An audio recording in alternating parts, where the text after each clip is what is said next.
The rest of 2018 and 2019 are looking to be some of the best years to be a gamer. E3 2018 has showcased many amazing and unique looking titles that I am very excited for.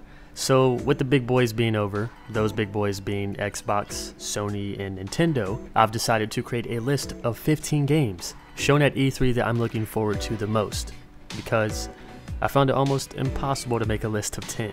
Now this video is brought to you by my opinion. This list was very hard to make, and I'm sure that we all won't agree on one list. And because there were some games that looked so damn good but didn't make my list, we'll still have a little discussion about them later in the video. Now if you guys stay until the end of this video, I promise you, there is a surprise. And no, I'm not baiting you. So starting off with number 15, Anthem. My first time seeing this game, you know, when they first revealed it, I thought it looked pretty beautiful. But the scripted gameplay is always a bit of a letdown. But the main thing I was wondering was, will this be a Destiny clone, or will it be better? Now, with the recent showing at E3, I can confirm for myself that this will be a much more interesting experience than Destiny. Destiny was cool, but Destiny 2 was really a letdown for me, and felt more like an expansion than an actual game. Now, I hear they're finally making up for it, but at this point I've just lost interest in it completely. And I was never really satisfied with the range of enemies in Destiny. So if we're going to explore space, don't just give me humanoid type enemies or robots and a few big baddies. I want them to get weird with it. It's fucking space. Anthem got kind of creepy with it, showing us monster-like enemies, so right away, the enemies that I've seen in this reveal are already more appealing to me than Destiny's. It actually reminded me of Lost Planet, and Lost Planet 2 was such a good game. Such a good co-op game at that. The customization aspect of it was beautiful, and you can tell from the outfits of the characters in Anthem, there will definitely be character customization and badass looking outfits. I'm not one to really be excited over a game like this, but I'll be giving this one a go. Number 14 is Nioh 2. I've yet to beat the first Nioh, but I'm pretty damn far into the game. Now the Soulsborne genre gets more and more saturated every second, possibly every millisecond, but Nioh is a fantastic addition to this genre. The stance switching in combat, low, mid to high, it really was a game changer. Nioh's aesthetic was awesome, so to see a second announced was like, oh shit, I need to go back and beat the first, which I'll probably do after this video. Number 13 is Dying Light 2. Dying Light was a pretty good game, but for me it didn't hold too much replay value, and the zombies and even the system that allowed you to invade others kind of got boring to me and lost its scare value. Like, the game just wasn't creepy at all for me. But Dying Light 2 looks pretty unique, how your choices affect other characters, even the whole look and function of the city. They barely even showed any zombie stuff, which was a surprise, but I like the way they kept it mysterious. So I feel it's more of a focus on humans, or those who aren't turned, in just the post-apocalyptic civil war, you know, the usual. I think that will make the zombie aspect of the game a bit more spooky. And I love horror games, but just feel the first wasn't right for me, but it could have been. So let's see what the second has to offer. Number 12, Daemon Eggs. I hope I said that right. Fans of Gundam or Armored Core, it is time to celebrate.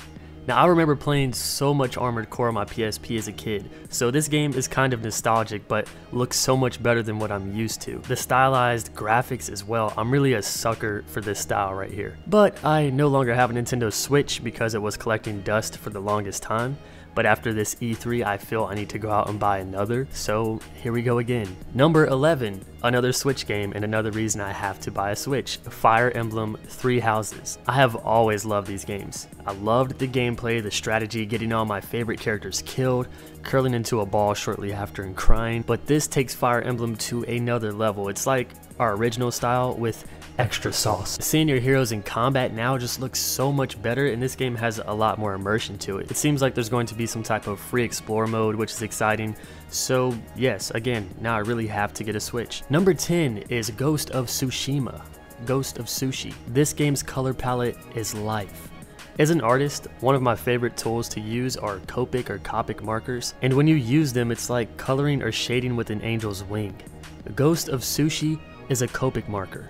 Beautiful as hell. The combat looks amazing, but this gameplay trailer was definitely scripted. It kind of had me at first though, because the AI looked a bit sloppy and confused in the beginning, but you know, it's whatever. This is a game I'm looking forward to. The atmosphere is by far one of the most beautiful settings I've ever seen in my life, and it really looks immersive, so sign me the fuck. Number 9 being Shadows Die Twice. Now choosing between this and Ghost of Tsushima was a bit hard, but the reason Shadows is ranked higher on my list is because it gives me Bloodborne vibes, and it's from our friends From Software. It has this creepy feel to some of the enemies that just scream Bloodborne nightmare feel was hiding underneath, and the combat looked ridiculous. Absolutely ridiculous. In a good way though. There's so many Soulsborne games, like, it's a plague. It's kind of a good plague, but this one actually comes from, you know, the pillars of the genre. Number 8, Babylon's Fall.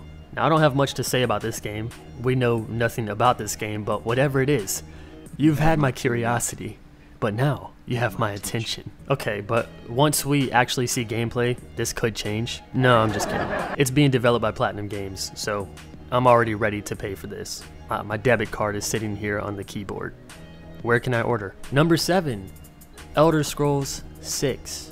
Another game we saw no gameplay for, but based on Skyrim and how many years it's been, I can only imagine the upgrade that Elder Scrolls 6 will be. Back in the day when I was like 16, I remember being at work, and multiple times I had customers come in and tell me how they lost their jobs over Skyrim, and I thought it was a joke. But years later, I finally played it and realized how addicting that game was. So I could only imagine how it was for those at launch that were playing during the hype and sharing their experiences with all their friends. I didn't play until like the 29th time they've milked this game, but it was still an amazing experience. Number 6, do you see this? You see this dude? Yeah, that's me. No.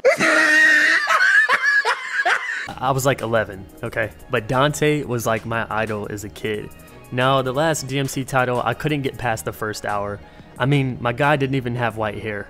Unplayable. Unforgivable. But 4 with my guy Nero, I loved it. This one looks pretty cool. I mean, it doesn't look revolutionary or anything, but if it has a good story and similar gameplay, I'm sure we'll love it. Plus, my guy Dante is making a return. Number 5. Dragon Quest XI. I am so excited for this game. I've always been a huge Dragon Quest fan, but seeing it now on whatever engine this is, it is gorgeous. Being open world as well, Lord. And out of the whole DQ series, my favorite game was Dragon Quest VIII, and this reminds me of it so much. Although the combat may not be turn-based, which is okay, I'm sure there's still going to be a lot of strategy to it. I mean, come on. It's Dragon Quest. The other titles in this series that I really loved were the Dragon Quest Monsters Joker games. Imagine Pokemon, but on bath salts. Amazing to look at. Number 4, Death Stranding. Now this would have been my number 1, and I understand my reasoning will be dumb for it being placed on this list where it is, but hear me out. This game is being made by the mastermind Kojima, probably the only person that could ever have me starstruck if I met them. Now, with the first couple of trailers, I knew this game would be amazing, and showing some of my favorite actors was icing on the cake, but still, I had no clue what this game was going for. Now, the third trailer confirmed that this will be a horror game.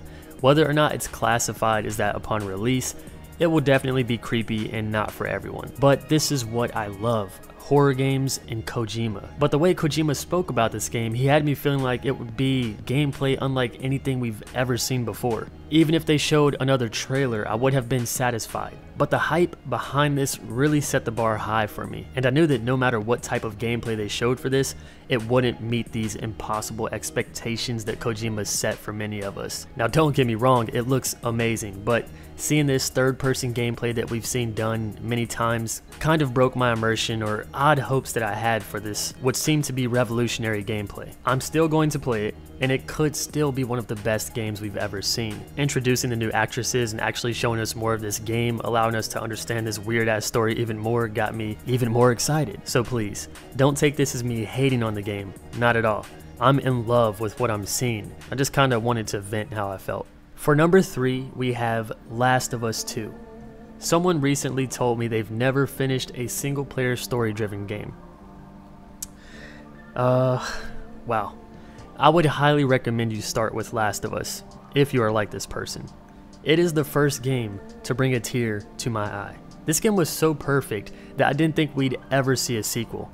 It's like one of those games where it's so good that anything coming after has like a 10% chance to do it justice. Okay, I'm just bullshitting numbers, but really, Naughty Dog has a lot of pressure on them. And with what was shown at E3, the gameplay feels right at home, but with better graphics and looks to flow more smoothly, but Oh, it was scripted. But I'm sure the actual gameplay will be very close to what we saw, so I'm super hyped for this one. Games like Last of Us are games that I will remember until the day that I die. Let me tell you about this game called The Last of Us.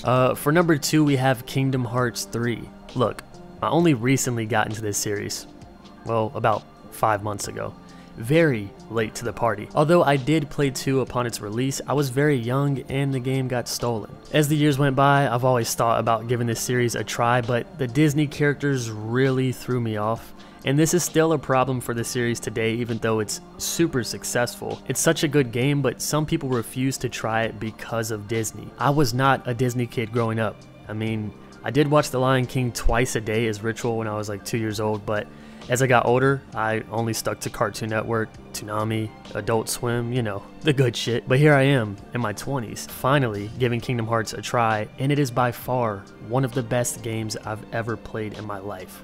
Well, one of the best series. Some of the boss fights are easily in my top 10 boss fights of all time. And to my surprise, I was actually able to get through the Disney stuff. Exploring some of the Disney worlds was actually kind of cool. The only annoyance was Donald constantly opening his mouth during battle, but other than that, great game. And the story of Kingdom Hearts is so damn complex. If you really want to hear about it, I recommend this video titled something like Kingdom Hearts in 20 minutes, and I bet you still won't understand shit until you watch it 3 times, or maybe 20. The way they scatter the story over all these different games, and no, the games weren't created in order, it's a very odd timeline, especially with the way they release the games, but I promise it's worth it to play them all. With Kingdom Hearts 3, they're adding new worlds, giving us so much more to the story, and the attention to detail is...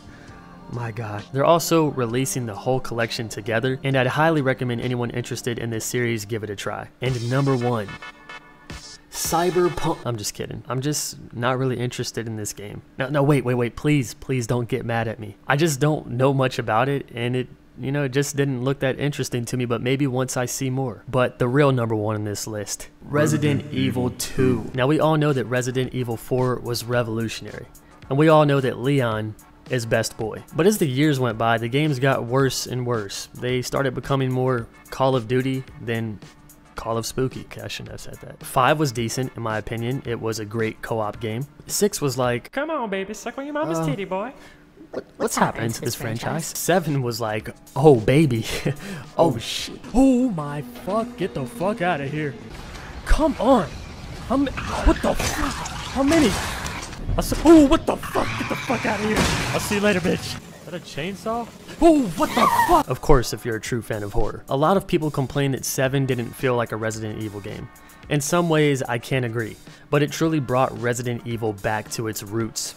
With a little twist. True horror. I feel like it could have been titled something else, like a spin-off name instead of a main series title, but it's whatever. 7 was amazing and a cheek-clenching experience I'll never forget. But for those who have played the old school titles in the series, you most likely remember Resident Evil 2 and its horrific boss fights. Many of us hope that they would remake this game since they've remade others, but the chances really seem slim. And personally, I wasn't a fan of the remakes with the old school camera angles. I mean, I did enjoy the old games, but I much prefer the third person over the shoulder style or first person for a more creepy experience. Now, when they announced the 2 remake at E3, I was fucking shook. Shook to my core. 2 was already my favorite game of the series based off story and enemies, but to see them done in a new engine, surreal. I have wished for this for so long and just knew they would never make it. I knew they wouldn't. So seeing this was like a miracle for me. Resident Evil 2 is the game I'm looking forward to the most, and yes, I'm sure this isn't number 1 for a lot of people, but as someone who grew up with this franchise and has been in love with it since the first time I touched one of the games, it's ranked where it is. And that's my list of the top 15 games I'm looking forward to from E3. Now, there were games like Fallout 76, Days Gone, Cyberpunk, and other really good titles that I'm looking forward to, but when it comes to ranking them from most hyped to least hype, for me, they just didn't make it on my list. Some of you might wonder, wait, what about Code Vein? Since I cover it quite a bit, and we've seen nearly everything about Code Vein already before E3, I didn't want to include it here, even though I'm very much looking forward to playing it. And I'm sorry if we disagree, but I'd love to see what your top games were from E3. So please, If you don't mind, let me know what your top 10 games from E3 were down in the comments. Yeah, I said top 10, not top 15. You don't get a pass like me. With that being said, I'll catch you guys in the next... Wait. Here's your surprise. It's our new puppy. Wait, puppy, what are you doing? Alright, so you can stop. Oh god!